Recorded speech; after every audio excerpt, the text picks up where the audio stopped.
ಎಲ್ಲರಿಗೂ ಶುಭ ಮುಂಜಾನೆ. ಇಂದು ನಾವು ಸಚೇತನ ಕಾರ್ಯಕ್ರಮದಲ್ಲಿ ಲಿಂಗನಮಕ್ಕಿ ಅಣೆಕಟ್ಟಿನ ಬಗ್ಗೆ ಹೇಳುತ್ತೇವೆ.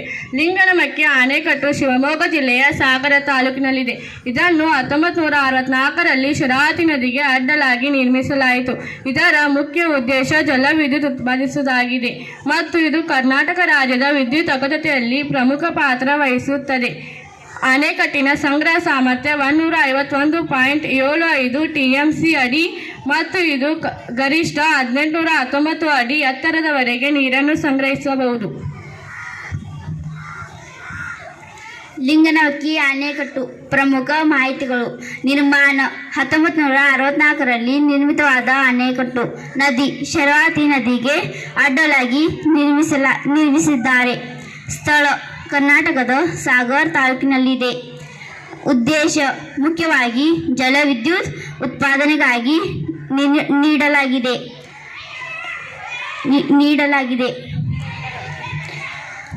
ಸಂಗ್ರಹ ಸಾಮರ್ಥ್ಯ 151.75 TMC ಅಡಿ 4.29 ಘನ ಕಿಲೋಮೀಟರ್ ಇದೆ.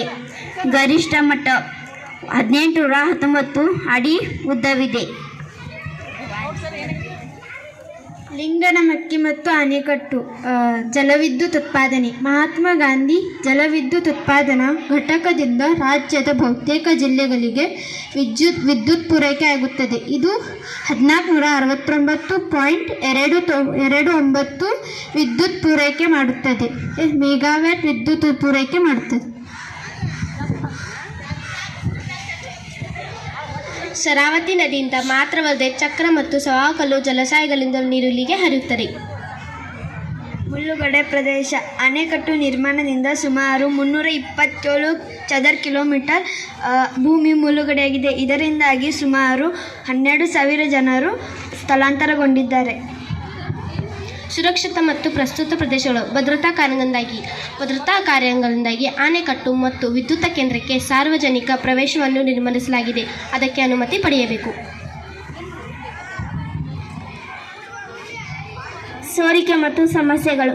ಕೆಲವು ಸಂದರ್ಭಗಳಲ್ಲಿ ಅಣೆಕಟ್ಟಿನಿಂದ ನೀರು ಸೋರಿಕೆಯಾಗುವಾಗ ಅಥವಾ ಗರಿಷ್ಠ ಮಟ್ಟ ತಲುಪಿದಾಗ ನೀರು ಬಿಡುಗಡೆಯಾಗುವ ಮುನ್ಸೂಚನೆಗಳನ್ನು ನೀಡಲಾಗಿದೆ.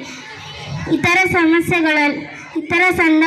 ಸಂದರ್ಭಗಳಲ್ಲಿ ನದಿ ತೀರದ ಜನರಿಗೆ ಸುರಕ್ಷಿತ ಸ್ಥಳಗಳಿಗೆ ತೆರಳುವಂತೆ ಸೂಚನೆ ನೀಡಲಾಗುತ್ತದೆ. ಜೋಗ ಜಲಪಾತ. ಲಿಂಗನಮಕ್ಕಿಯಿಂದ ನೀರು ಬಿಟ್ಟಾಗ ಜೋಗ ಜಲಪಾತದಲ್ಲಿ ಜಲಧಾರೆ ಹೆಚ್ಚಾಗುತ್ತದೆ. ಪ್ರವಾಸಿಗರಿಗೆ ಎಚ್ಚರಿಕೆ. ಅಣೆಕಟ್ಟಿನ ಬಳಿ ಪ್ರವಾಸಿಗರು